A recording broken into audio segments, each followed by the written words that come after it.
Si vous aimez le mystère, le paranormal, et que vous souhaitez en savoir plus sur les recherches en cours, eh bien restez avec nous sur Fréquence Évasion et découvrons ensemble en compagnie de scientifiques et de témoins les phénomènes que l'on dit surnaturels. Patience, c'est dans une poignée de minutes sur Fréquence Évasion. Fréquence Évasion. Fréquence Évasion.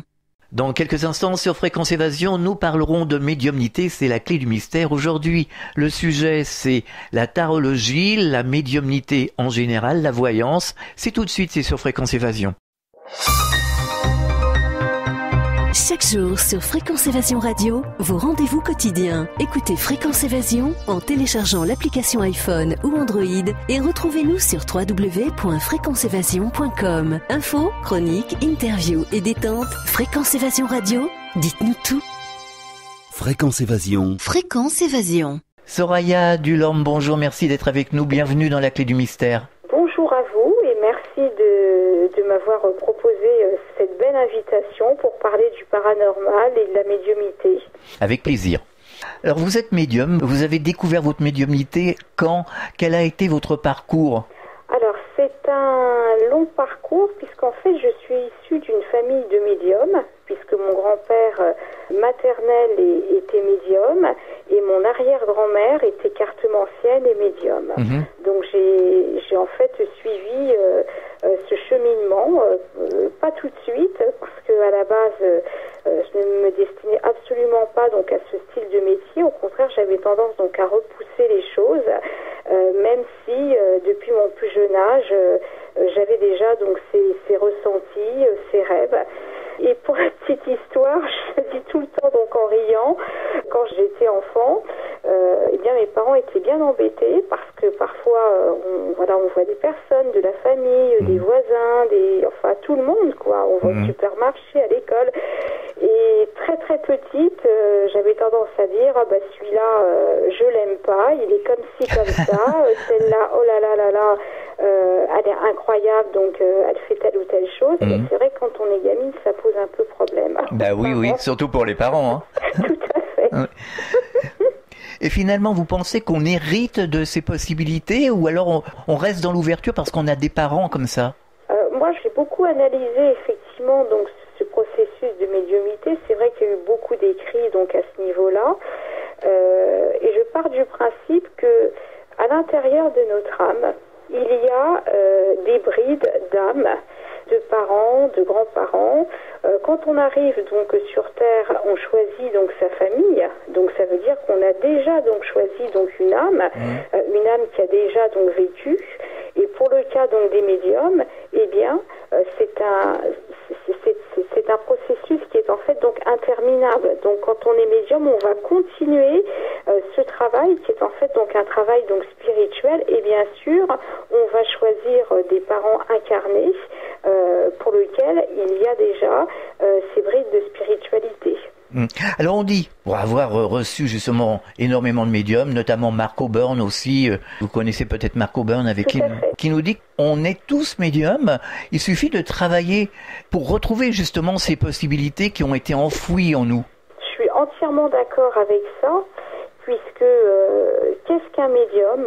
Eh bien, on va découper, c'est un être humain qui a un corps physique, psychique et spirituel.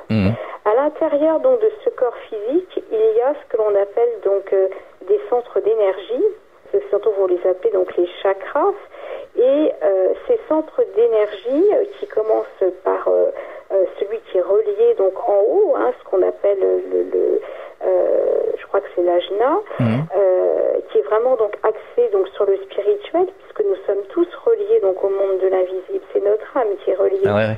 Il y a ensuite, après, ce qu'on appelle donc le troisième œil, il y a le plexus solaire, enfin, tous ces centres d'énergie impliquent une ouverture. Ils sont là. Donc oui, nous sommes tous médiums parce que nous sommes nés donc avec ces capacités de voir, d'entendre. Alors vous allez me dire, oui, mais tout le monde voit, on entend, mais voir et entendre ce qu'il y a dans l'invisible, ce qui est ailleurs. Et pourquoi nous sommes tous médiums? Parce que nous avons tous donc un corps physique et nous avons tous un corps spirituel, et à savoir donc une âme. L'âme est reliée donc au monde de l'invisible. À la source, et c'est cette âme qui connaît les différentes informations de notre destin, du destin des autres, qui nous les transmet. Alors, pourquoi certains sont médiums et pas d'autres? On peut aussi se poser cette question-là. Alors, est-ce que c'est pas à cause du formatage que l'on reçoit par l'éducation, par la société, par l'école? Il y a des enfants qui nous disent j'ai vu une petite fille, un fantôme, j'ai vu ci, j'entends ça. Et puis les parents s'empressent de dire mais non, arrête de raconter des stupidités. Est-ce que c'est pas à cause de ça justement, entre autres, que on met des verrous et que évidemment ces possibilités, ces facultés s'évanouissent? Alors oui, bien sûr, puisque tout ce qui est dans le monde de l'inconnu fait peur. À partir du moment où on n'arrive pas donc à mettre un mot sur quelque chose qu'on ne voit pas, hop, obligatoirement donc on se referme. Donc si on se referme, on referme aussi nos centres d'énergie. Donc complètement d'accord avec ce que vous venez de me dire. Effectivement, on se referme totalement et comme les centres d'énergie donc sont fermés, donc c'est difficile d'avoir une connexion avec ce qui nous entoure et avec le monde de l'invisible. Et puis la deuxième chose qui me paraît quand même donc intéressante, bien sûr quand ce sont des médiums qui font leur travail d'une manière professionnelle et qui ont vraiment donc un don de soi, un médium qui a cette ouverture, c'est quelqu'un qui a quand même donc beaucoup d'empathie et qui aime les autres et qui s'intéresse aux autres. Et c'est pour cela qu'au jour d'aujourd'hui, on a aussi des vrais médiums et des faux médiums. Là aussi, il y a beaucoup de choses à dire. Oui, c'est sûr. Alors, évidemment, il doit y avoir différentes formes de sensibilité par rapport aux uns et aux autres, mais pour autant, on ne doit pas être coupé complètement de la source. Oui, on doit complètement, effectivement, s'harmoniser donc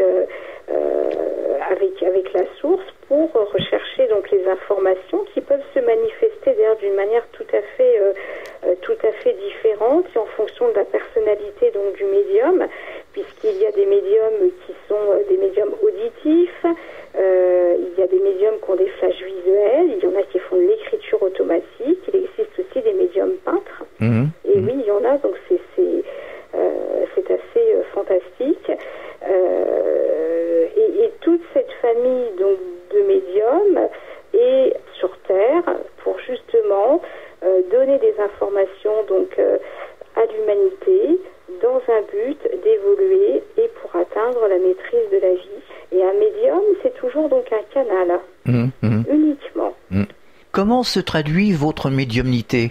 Alors, je vais vous dire que ma médiumnité se traduit en fonction de chaque personne, parce que à chaque fois que je rencontre une personne ou que je l'entends, cette rencontre est une rencontre entre mon âme et son âme.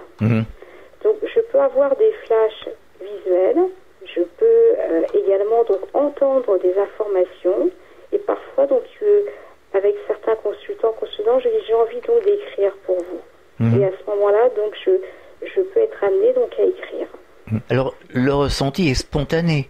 Le ressenti est spontané. Il m'arrive parfois aussi donc d'avoir donc des symboles. Les symboles sont complètement donc différents. D'ailleurs, je m'en amuse parce qu'il y a souvent des grandes analyses. Et il faut vraiment aller aux profondeurs donc du symbole pour pouvoir recevoir donc l'information. Et puis, si je ne ressens pas donc la personne, à ce moment-là, j'arrête cette rencontre médiumnique. Alors les symboles, ça se traduit comment? Alors les symboles, ça va être par exemple une montagne, ça va être par exemple des mains croisées, ça peut être un paysage qui correspond donc à un pays donc étranger, ça peut être par exemple des clés, ça peut être des personnages qui sont vêtus de telle et telle façon avec des couleurs donc différentes. Et il faut vraiment donc associer l'image et tout de suite le ressenti. Et il faut rester sur ce ressenti parce que le problème après, quand on essaye de donner une information cartésienne, vous voyez, on n'est plus dans la voyance. Voilà, ça veut dire que on fait appel au mental, au côté donc psychologique, et à ce moment-là, donc on n'est plus dans la voyance. Donc il faut vraiment donc décrire tout de suite donc le premier donc ressenti. Oui, mais comment comprendre ces symboles sans se tromper? Alors, vous savez, le consultant ou la consultante, vous allez dire, donc voilà, vous me posez la question sur votre plan donc affectif. J'ai devant moi donc une route qui est tracée. Je vous donne donc un exemple. Hein. Oui. Je vois donc à un moment donné donc une colombe où je vois qu'il y a des séparations donc sur votre route.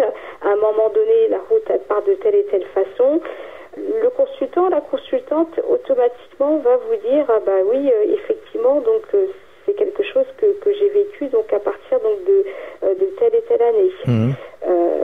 Comment ne pas se tromper, c'est ça qui est toujours donc difficile et c'est au fur et à mesure justement donc des consultants que quand on a par exemple ce genre de flash où je vous ai parlé par exemple donc d'un personnage qui peut être par exemple au haut d'une colline, qui peut représenter donc un voyage, eh bien on le décrit et au fur et à mesure on va voir le consultant va nous rappeler, va nous voir en consultation. On va lui poser donc la question, on va dire effectivement, donc ça s'est passé donc de telle ou telle façon. Et je pense que tout médium devrait de temps en temps, et en plus ça fait du bien, je suis sûre que beaucoup le font, écrire les récits de leur consultation et décrire effectivement les flashs qu'ils ont eu pour les consultants. Alors l'intuition, c'est le langage de l'âme. C'est l'âme qui parle quand on parle d'intuition. L'intuition, c'est le langage de l'âme. Alors tout le monde est intuitif. L'intuition, c'est vraiment quelque chose donc de spontané. On ne réfléchit pas. C'est une impression. Ensuite, après, donc la médiumnité, c'est autre chose. Hein. Quand une séance de médiumnité, on va dire que c'est une séance de cinéma avec plein d'images qui vont défiler, avec des choses qu'on va entendre, avec des choses que l'on va donc ressentir. C'est très très animé et c'est à la fois aussi donc très fatigant. Et c'est pour ça que quand il se passe rien de tout cela, alors ça sera intéressant de savoir pourquoi. Pourquoi avec un consultant. Eh bien c'est pas possible par exemple de faire une consultation d'1 heure quoi. Quand on est bien plongé dans la médiumnité, en plus on se sent bien. On est dedans, on a envie de partager plein de choses donc avec le consultant, la consultante, et ça peut durer effectivement donc très longtemps. Mais quand il n'y a rien, à ce moment-là il ne se passe rien. Et en général il y a des raisons. Alors selon vous, pourquoi il ne se passe rien? Alors il ne se passe rien, il y a plusieurs raisons pour cela. On assiste à un phénomène, je trouve, depuis quelques années, avec l'accélération d'Internet, avec l'arrivée aussi d'auto-entrepreneurs qui ont donné naissance donc à plein de jeunes voyants, et donc une demande excessive donc du consultant qui confond parfois, et c'est pas péjoratif ce que je vais vous dire, peut-être psychologie et médiumnité. Or, c'est deux choses différentes. Et on assiste à des consultants qui consultent 10 fois, 15 fois, voire peut-être même plus, malheureusement. Or, la médiumnité n'est pas quelque chose donc d'anodin. Une consultation médiumique est quelque chose de très sérieux. Une fois que les guides vous ont donné les informations nécessaires sur votre destinée, c'est à vous de le prendre en main. Quand vous ne le faites pas, et que vous avez ce besoin comme ça excessif de consulter, bien vous savez, donc je crois que vous connaissez la formule Toi le ciel t'aidera. Il vous dit, bah écoutez, on t'a donné donc les informations, maintenant utilise-les pour t'enrichir et progresser dans ta vie. Tu nous as déjà demandé 2 fois, 3 fois, bah là il se passe rien. Et vous pouvez avoir affaire donc au plus grand médium, mais ça n'existe pas. Il sera entre les mains peut-être de vibrations négatives, parce que dans la chaîne astrale on a quand même plusieurs vibrations, et ça va donner ou des voyances erronées, ou carrément le voyant, bon, on lui fermera des portes, on lui dira écoutez, on ne donne rien pour ce petit monsieur, cette petite dame, parce qu'il a déjà tous les éléments en main. Ça c'est pareil. C'est une première chose. La deuxième chose qui fait que effectivement on ne peut pas voir, c'est qu'on a affaire à des personnes qui n'ont pas confiance et qui sont cartésiens. Quand on consulte un voyant ou une voyante, c'est qu'on a besoin donc d'une information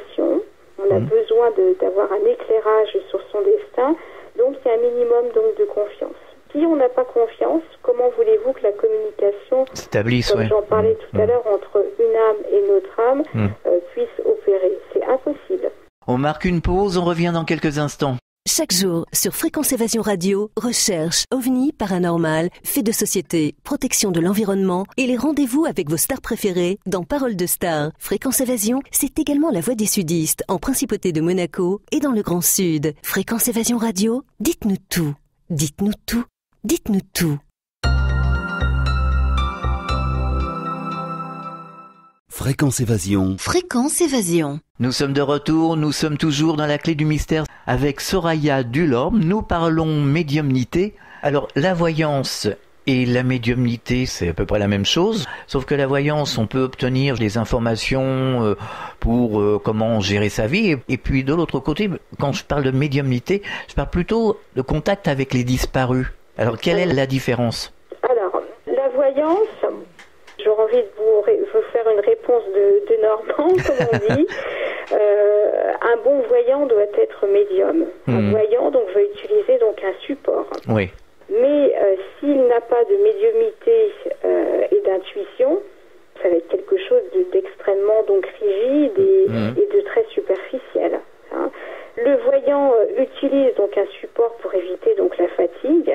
Ce sont son support de cartomancie ou de tarologie qui va donc lui déclencher donc effectivement des flashs. Ensuite, en ce qui concerne donc la médiumité et les disparus, plus exactement donc appelé médium spirit, je dois dire que c'est quelque chose qu'il faut manier avec beaucoup de précaution. Quand un médium veut avoir une information, il va s'élever dans l'échelle donc de l'invisible. Il va utiliser ses sens, c'est-à-dire ce qu'il voit et ce qu'il entend. Il ne sait pas d'où sont ses centres d'énergie, c'est cette communion avec l'invisible qui fait qu'il va avoir donc les informations. Ensuite, en ce qui concerne donc les défunts, il y a deux choses. Où le médium va s'élever à une échelle, et ce sont les anges de lumière qui vont lui donner les vraies informations. Ensuite, il faut faire attention parce que il peut aussi niveler donc vers le bas et être en communication avec des forces qui sont négatives, qui n'ont pas, en général, ce sont des défunts pour des raisons X et Y qui sont dans la terreur et qui ne veulent pas regagner le plan qui leur est destiné. Ce qu'on appelle le bas astral, finalement. Voilà, voilà, c'est dangereux parce que ça va donner des voyances donc erronées. Il y a eu beaucoup d'ouvrages qui sont apparus à ce niveau-là, et même Alan Kardec, dans ses nombreux ouvrages, disait qu'il fallait aussi faire très attention au monde spirit. Alors souvent, on nous pose la question en tant que médium, est-ce que je peux contacter mes parents, des amis, enfin peu importe, qui sont donc disparus. Je dis souvent qu'il faut faire très attention pour ne pas déranger le défunt qui est peut-être dans sa mission et qui est en train donc d'évoluer. Il arrive parfois, sans que la personne nous demande, qu'on a des informations sur un défunt qui est proche donc du consultant. À ce moment-là, donc, on donne l'information. Et parfois, quand c'est forcé, on peut aussi donc avoir donc des choses donc erronées pour la simple et bonne raison que on ne s'est pas suffisamment donc élevé sur le plan vibratoire du défunt pour avoir la bonne information. Et la deuxième chose, est-ce que le défunt est bien autorisé, selon son évolution, à nous donner donc ces informations. Et ce défunt peut prendre l'image d'une autre personne, vous voyez, qui est plus vers le bas astral. Donc il faut faire attention. Il y a un courant effectivement qui est assez en vogue, c'est d'avoir un objet pour rentrer en communication donc avec les morts. Donc si je puis me permettre, je voudrais juste faire une parenthèse. Oui. Ce n'est pas la communication avec le défunt, c'est une communication donc avec la mémoire donc du défunt, puisque tout est matière. Et par exemple, si on prend donc une montre de quelqu'un donc qui est décédé, il l'a portée, il était en vibration donc avec lui et en connexion donc avec son âme. Donc on va être en connexion donc avec la mémoire donc du défunt, et le médium va pouvoir donner des informations souvent sur le passé donc du défunt. Et ensuite, il faut qu'il s'élève très très très haut pour ne pas capter quelque chose d'émotionnel, d'ailleurs qui a pu vivre le défunt, et donner des informations qui sont erronées. Oui, mais par exemple, quand vous avez un contact avec un défunt, moi j'ai eu l'expérience la semaine dernière, et que le défunt en question commente ce que vous faites sur le moment, vous dit c'est très très bien ce que tu fais, tu as un bon cheminement, qui vous donne des informations antérieures qui coïncident, si vous voulez, avec le chemin qu'on est en train de faire. Là, on est en contact avec un défunt. Là, on est vraiment donc en contact. On est vraiment donc en contact et on a vraiment donc affaire donc à un défunt, eh bien, qui est dégagé de ce qu'il a vécu sur Terre et qui est en pleine évolution. Qui est en pleine évolution, qui a trouvé donc sa place. Et là, à ce moment-là, et ça signifie eh bien que il n'y a aucun obstacle qui s'oppose au niveau de l'échelle cosmique pour que ce défunt-là en question communique donc avec nous. Et en général, pour reprendre effectivement donc votre point de vue que je trouve très intéressant, quand on a ce genre d'information, vous voyez, qui est très très limpide. C'était pertinent, oui. Exactement ce qui s'est passé, où on le voit, on a des informations, où le médium va même ressentir intérieurement donc quelque chose. Là, on peut dire oui, c'est vraiment donc le défunt, avec le vrai défunt à qui j'ai affaire, et là c'est intéressant. Et le but n'était pas de faire de la voyance, le but était simplement d'avoir un contact, pour un échange. Parce que moi, en plus, la voyance, c'est pas trop mon truc. J'avance, c'est tout. Je me pose pas de questions, j'ai pas besoin de savoir. C'est très très vaste. Oui. C'est aussi la médiumnité et être un guide et permettre effectivement donc à chaque individu d'avoir des informations pour avancer dans la vie. Voilà. Ça, je crois que c'est très important. Vous avez eu des contacts, vous, avec des disparus ? J'ai eu des contacts avec des disparus. Je me souviens d'ailleurs d'un contact qui m'a marqué. D'ailleurs, celui-là, je le retrouve souvent, parce que c'était en plus vraiment donc à mes débuts, où je me rendais chez des amis et je ne savais pas, c'était la première fois, ils m'avaient invité donc chez eux, et puis ils avaient donc un jardin. Et à un moment donné, j'ai ressenti une sensation donc de froid, alors qu'il faisait beau, on était en plein été et j'avais froid. Et j'ai vu donc une image comme si qu'il y avait donc des bijoux, et j'ai entendu qu'il fallait que je me déplace. On me disait donc un peu plus loin. Et j'ai dit à mes amis, écoutez, vous devriez regarder, creuser un petit peu ce qu'il y a donc dans la terre, parce que je crois que cette dame, et je l'aurais décrit, elle s'était bien présentée à moi, a laissé quelque chose, et cette défunte me disait qu'elle voulait donc vraiment donc les donner donc à la dame. Et effectivement, donc ils ont fait des recherches. 15 jours après, donc ils m'ont appelé, et il y avait un bijou donc d'une valeur assez importante. Ça me fait penser un peu à un contact avec la médium Hélène Bouvier. Oui, tout à fait. Hélène Bouvier une dame venait pour faire un contact pour son fils. Et je crois me souvenir que, la dame pleurait. Hélène Bouvier lui a dit, pourquoi tu pleures? Ton fils, le voit, il est à côté de moi, il est habillé comme ça, comme ça, comme ça et comme ça. Il est en train de me dire que tu n'es plus allé dans sa chambre depuis qu'il est parti. Alors la dame dit oui, évidemment. Et il est en train de me dire que tu devrais aller dans sa chambre, ouvrir le deuxième tiroir de la commode. Et au fond, il y a une petite boîte avec des louis d'or. C'est ça. Vous êtes au courant de cette histoire-là? Oui, tout à fait. J'ai eu l'occasion de lire beaucoup d'écrits sur Hélène Bouvier. Et j'ai d'ailleurs donc une amie aussi qui est dans la médiumnité. La boîte était là et les louis d'or aussi. Oui. Voilà. Donc ça, c'est quand même très pertinent. Ah oui, c'est vraiment, c'est tout à fait pertinent. Alors sur des défunts, oui, j'ai même une histoire d'ailleurs assez haute, parce qu'elle est personnelle, mais bon, c'est pas si personnel que ça.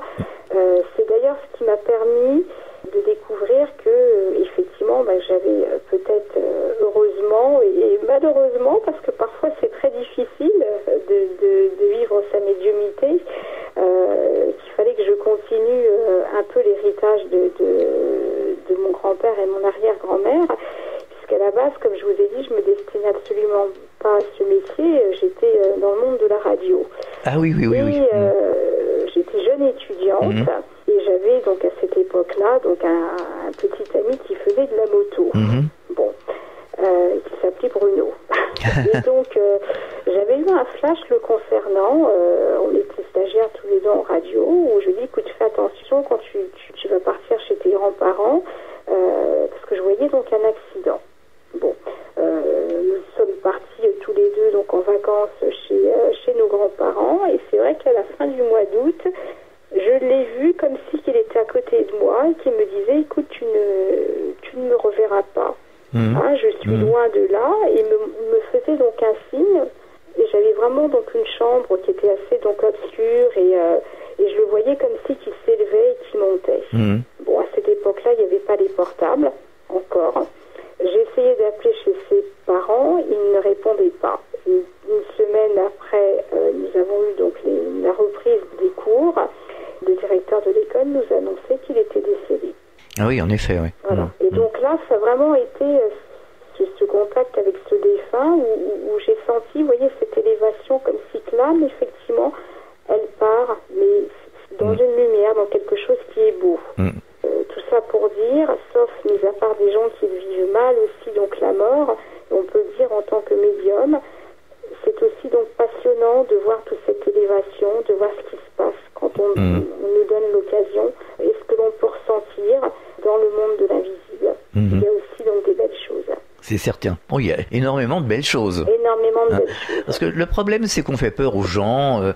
Je sais pas, dans les médias, en général, on fait peur aux gens. Les religions font peur aux gens. Bon, alors que c'est des facultés tout à fait normales. Les animaux ne se posent pas la question. Ils vivent, ils sont pas dans la terreur. Donc, il faudrait qu'on retrouve justement ces possibilités et puis arrêter d'avoir peur de tout. C'est-à-dire qu'on a aussi commercialisé depuis des années et des années le monde de l'invisible pour en faire donc des films de science-fiction, les films de Hitchcock, vous voyez, tous ces films fantastiques avec leur représentation donc du diable, alors que c'est pas du tout comme ça. Il y a des choses qui sont plus dangereuses ici, sur Terre. On est bien d'accord. Il y a des choses qui sont beaucoup plus dangereuses, ça c'est sûr. Voilà. Et que l'on ressent aussi justement en tant que médium. Justement, parfois, quand on marche dans des rues, quand on se rend dans des endroits, on peut sentir des mauvaises vibrations, des très grosses angoisses, vous voyez, des envies aussi donc de pleurer, et des images justement que l'on voit et après on s'aperçoit, il y a la mémoire des lieux, comme je vous le disais, et c'est ça aussi donc un médium, de repérer aussi toutes ces parties-là. Et ce qui est drôle, c'est que vous avez des villages ou des quartiers de certaines villes ou des endroits qui sont comme ça repoussants. On ne sait pas trop pourquoi, et donc on n'a pas envie d'y habiter, on n'a pas envie d'y aller, voilà. Ici aussi, on a la même chose, des choses très négatives. Complètement. Alors pourquoi on n'a pas envie d'y aller alors qu'on n'exerce pas la profession de médium? Bon, pour revenir au début de notre entretien où je suis entièrement d'accord avec vous en disant qu'effectivement nous sommes tous médiums, nous sommes tous reliés donc à là-haut, on a tous nos défenses et on nous lâche pas comme ça. Donc on est un petit peu prévenus, sauf qu'on n'écoute pas ce moi donc intérieur qui nous donne ces informations. Donc on est prévenu que tel lieu c'est pas bon pour nous, c'est repoussant, ou attention, il va se passer quelque chose. Ça, c'est comme quand on rencontre certaines personnes. Moi, en général, je suis quelqu'un d'avenant, je suis ouvert, il n'y a aucun problème. Mais pour autant, il y a des gens qui ont l'air sympathiques comme ça, au premier abord, mais il y a quelque chose qui me dit non. Et puis je me dis, alors je commence à culpabiliser, je me dis bon, c'est encore toi, t'as une mauvaise langue, ou voilà. Et puis je rentre dans le vif du sujet, et puis je me fais avoir au bout d'un moment.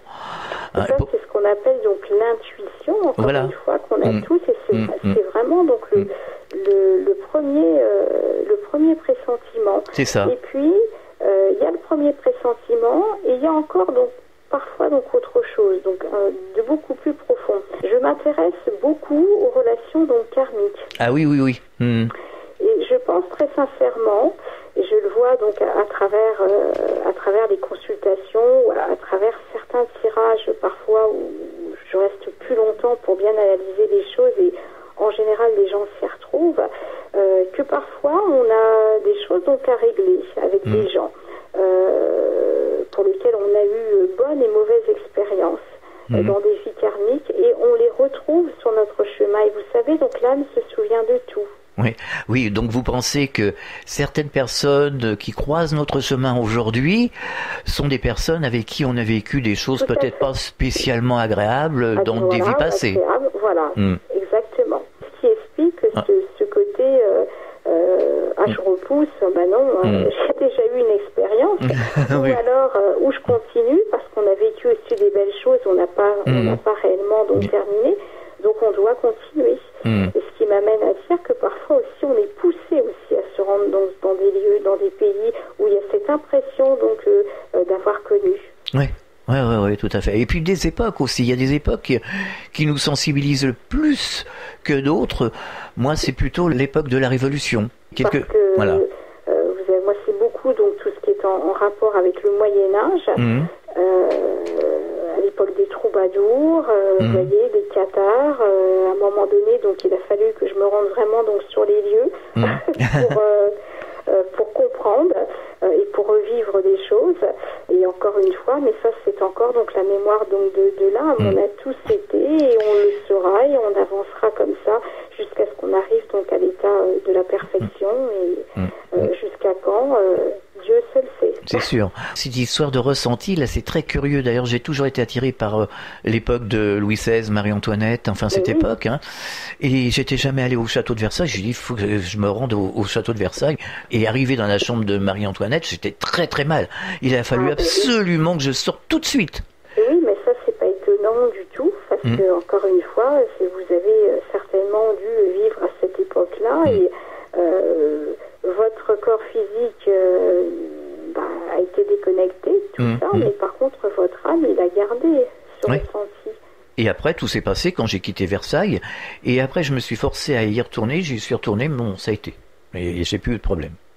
Mais je pense que c'est peut-être le choc la première fois où on y retourne. Complètement, et en même temps, vous deviez y aller certainement donc pour terminer donc quelque chose ou le poursuivre, parce que le dharma, c'est pas spécialement terminé, ça peut être aussi une continuité. Soraya, je vous propose de marquer une pause. On revient dans quelques instants. À tout de suite. Réactualisez régulièrement toutes vos applications iPhone et Android sur les sites de Fréquence Évasion Radio et Monte Carlo Azur, fréquenceévasion.com, fréquenceévasion2.com et montecarloazur.com. Fréquence Évasion. Fréquence Évasion. Nous sommes de retour sur Fréquence Évasion, c'est la dernière partie de l'émission, la clé du mystère. Nous sommes toujours en compagnie de Soraya Dulorme, nous parlons médiumnité, tarologie, voyance. Alors vous parlez aussi de tarot, de support et de tarot persan. Oui, alors moi j'utilise donc encore le tarot persan donc de Madame Indira, je pense que vous devez connaître, qui était une très très grande voyante d'origine indienne. Pourquoi j'utilise ce tarot? Parce que c'est un tarot qui remplit donc de symboles, où il y a des couleurs, où il y a des animaux, où il y a des scènes. Les couleurs, effectivement, donc sont des couleurs qui se rapprochent de nos centres d'énergie, et ça me met donc en condition, ça m'active mes centres d'énergie pour justement donc voir des choses, ressentir des choses. Donc, et puis les combinaisons sont vraiment assez claires. Et donc, encore une fois, la différence de quelqu'un qui n'est pas médium, un médium face à un oracle comme celui-ci va avoir des mots, parce que ça se manifeste comme ça. La médiumnité aussi, c'est des mots, c'est des phrases qui sont sur un écran, ce sont des images. Et la combinaison donc de personnages, de couleurs, de symboles vont nous activer pour délivrer donc des messages médiumniques aux consultants. Et on a l'impression qu'en Inde, les gens sont beaucoup plus réceptifs, ont moins de problèmes que chez nous en Europe. Tout à fait, parce qu'il y a vraiment donc une philosophie de vie, donc en Inde. Alors après, bon, tout dépend donc des régions où on se trouve, mais c'est vrai qu'en Inde, que l'on aime ou que l'on n'aime pas, quelles que soient les vibrations, il y a quelque chose sur le plan spirituel. Sauf qu'au jour d'aujourd'hui, il y a des vibrations spirituelles positives et des vibrations spirituelles négatives. Ouais, Tout est chaos, tout est en mouvement, mais j'ai envie de vous dire, ce n'est pas étonnant, puisqu'on dit qu'en Inde, Shiva est le chef d'orchestre du monde, et c'est lui qui construit et qui détruit pour justement construire donc la vie. Et la vie ne serait-ce pas ce mélange des deux. C'est bien ce que l'on voit en voyant. Oui, c'est vrai. Ah bah oui, aujourd'hui, on est en plein chaos là. Hein. Exactement. Et c'est un passage, hein. C'est une transition finalement. Tout à fait. C'est une transition. Je sais pas si ça va durer longtemps. Vous n'avez pas des informations? Est-ce que ça va durer encore ce chaos? Parce que on a l'impression que là. Pour moi, oui, ça va durer parce que tout est en train donc de se détruire. C'est vrai que on détruit l'élément donc naturel, on détruit la nature, on détruit donc les animaux. On est dans une société où tout va trop vite, où on essaye donc d'écraser donc les autres. Donc c'est vraiment donc le contraire que ce que nous disent donc les guides de lumière. Donc tant qu'on n'aura pas compris, eh bien effectivement, les épreuves vont s'agrandir pour qu'il y ait donc vraiment donc ces prises de conscience. En même temps, est-ce que ça correspond pas à une espèce de nettoyage pour repartir sur quelque chose de complètement différent? Tout à fait. Dans une nouvelle vibration. Dans une nouvelle vibration, pour être vraiment dans le 1, donc il faut aller justement donc revenir donc au chaos, à l'état zéro, pour tout reconstruire. Ce qui me fait vraiment penser au début du monde, donc avec la création donc d'Adam et Ève. Et c'est ça en fait l'échelle donc du cosmique. Je détruis, je repars, je détruis, je repars. On s'en aperçoit bien aussi au niveau donc de tout le système donc planétaire. En astrologie, les transits donc de Pluton, d'Uranus cassent, mais c'est surtout donc pour reconstruire, tout comme quelque chose donc de karmique. On casse, on a une épreuve, mais c'est pour reconstruire et puis pour, comme vous le dites, c'est aussi donc nettoyer pour aller vers une nouvelle voie, être libéré. Alors on parle beaucoup de changement vibratoire, de changement de paradigme. Est-ce qu'on n'est pas en plein dedans là justement? On est justement en plein dedans. Je pense que dans les années donc à suivre, il y aura donc un grand nettoyage, et je le dis bien haut et fort, au niveau justement donc des religions qui n'ont plus leur place donc au jour d'aujourd'hui et qui faussent complètement les messagers que nous donnent justement donc les guides. C'est vrai qu'on est tous connectés à la source, donc l'information on peut l'avoir directement à la source, on n'a pas besoin de personnes, de groupuscules, de religions, d'intermédiaires, de gourous. Hein. Est-ce que justement, par ce changement de paradigme, on va pas réapprendre ou se reconnecter directement tous à la source? Alors on va se reconnecter donc à la source, mais comme nous ne sommes pas tous au même niveau par rapport à nos expériences positives et négatives, eh bien certains donc avanceront, et puis pour d'autres ça sera plus lent. Malheureusement donc comme on l'a dit donc le chaos, et ce sont des gens qui seront vraiment donc derrière nous, et ça sera plus difficile pour ces personnes-là d'avancer de vie en vie. Je comprends. Alors vous avez des projets, et des projets d'écriture aussi? Tout à fait, je suis en cours de finition, enfin d'édition d'ailleurs on va dire, d'un livre et d'un jeu de cartes qui va s'appeler donc l'Oracle de Soraya, qui est un fruit de longue haleine, puisque c'est à travers donc mon parcours, plus de 15 ans donc de voyance, que je me suis donc attachée à analyser mes flashs, à analyser donc mes symboles avec mes consultants, en y mettant des mots, en y mettant des couleurs, en y mettant donc les fameux symboles dont je parlais, auxquels je suis très attachée, pour en faire donc un oracle. Avec différentes méthodes de tirage, dont un tirage qui me tient à cœur, qui est le tirage donc du développement personnel, qui permet aussi donc de comprendre où nous en êtes, savoir donc quels sont ce que nous faisons qui est favorable, quelles sont donc nos faiblesses, et comment donc s'améliorer par rapport à son passé, son présent, et pour aller vers le futur. Ça, c'est une première partie, et puis bien sûr, il y a plein de tirages avec la roue astrologie. Bon, ça, c'est des choses domaine par domaine, mais c'est un oracle qui se veut être vraiment spirituel. Vous viendrez nous en parler? Bien sûr, avec avec grand plaisir, alors. Pas de problème. Alors, est-ce que vous auriez un message à adresser aux auditeurs? Oh, il y a tellement de messages. Alors, ce que je souhaiterais dire donc à nos auditeurs, qu'un médium est vraiment donc un canal. C'est un canal donc de lumière. Ce n'est rien d'autre que cela. Il vous donne des informations qu'il recueille de l'invisible pour votre destinée. Par contre, il n'est pas utile, c'est le message que je souhaitais donner donc aux auditeurs, de faire la voyance comme si qu'on prenait donc un traitement donc de longue haleine, car vous n'en retirez rien de cela. Interrogez-vous sur votre destin pour avoir des éléments qui vous permettent d'avancer donc dans la vie. D'accord. À partir du moment où vous avez donc les éléments, eh bien, travaillez et vous avancerez et vous y arriverez. D'accord.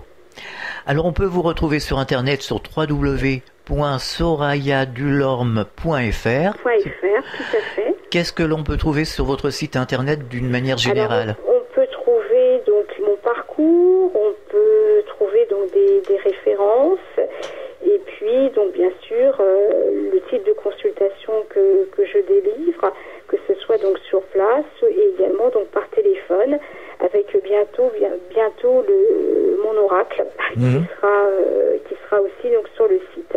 D'accord. Merci Soraya d'avoir participé à cette émission. C'était un véritable plaisir. Je vous dis à très bientôt. Bonne chance pour la suite.